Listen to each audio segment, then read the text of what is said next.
In 1881, Edward McDevitt left the green hills and stunning cliffs of his home in County Donegal, Ireland, to make his way to America. He was 22 years old. He boarded the SS Wyoming in the summer of that year and began the 3,000-mile voyage to the New World. Arriving in Castle Garden, he made his way south to New Jersey. It was there that he married his wife, Mary, and had his first 2 children. In 1887, they went west, where they made their home in the steel city of Johnstown, nestled in a Pennsylvania valley. The family lived in the Woodville section of town, and Edward found work in the Lorraine steel mills. 2 years later, the town would be changed forever. On the morning of May 31st, 1889, the heavy rains had already flooded streets and cellars. The mills closed in the morning and sent the workers home, Edward presumably among them. Just after 3 o'clock, the earthen dam at South Fork broke against the rising waters of Lake Conemaugh, just 14 miles above the valley where Johnstown lay. The 20 million gallons of water rushed down the Little Conemaugh, tearing through South Fork and Mineral Point, rushing through East Conemaugh and Franklin. By the time the water reached Woodville, it carried with it the buildings and bodies of the towns before it. They had no warning. Woodville sat on a flat just above Johnstown, a model town built by the Cambria Iron Company. It was wiped out in under 5 minutes.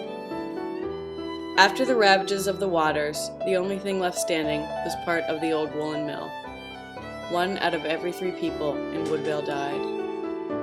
Edward's house sat on Beach Street, just along the river's banks.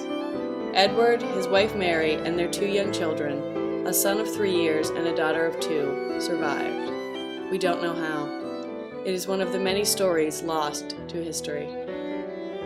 By the time the waters finished their work, over 2,200 of Johnstown's people had died. It remains to this day the deadliest flood in American history. The city was decimated, and the people of Johnstown rolled up their sleeves and set about the work of putting the town back together. Edward would go on to work in the steel mills for 44 more years and have 4 more children. He died in 1951 at the age of 92. He was the last of a family of 13 children. He lived to see the second Johnstown flood, to see his son become chief of police in Johnstown, to see the death of 2 of his children and his wife, to see the birth of 7 grandchildren and even more great-grandchildren. Edward McDevitt, like many who came before him, and many who would come after, helped pave a road he himself never walked. A road that led to a better life for generations to come.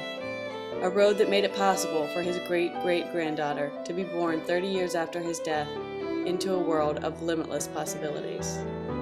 The truth of history lies in Edward's tale, a life of stories remembered and stories lost. For the pages of the past can never tell the whole story, only what is remembered.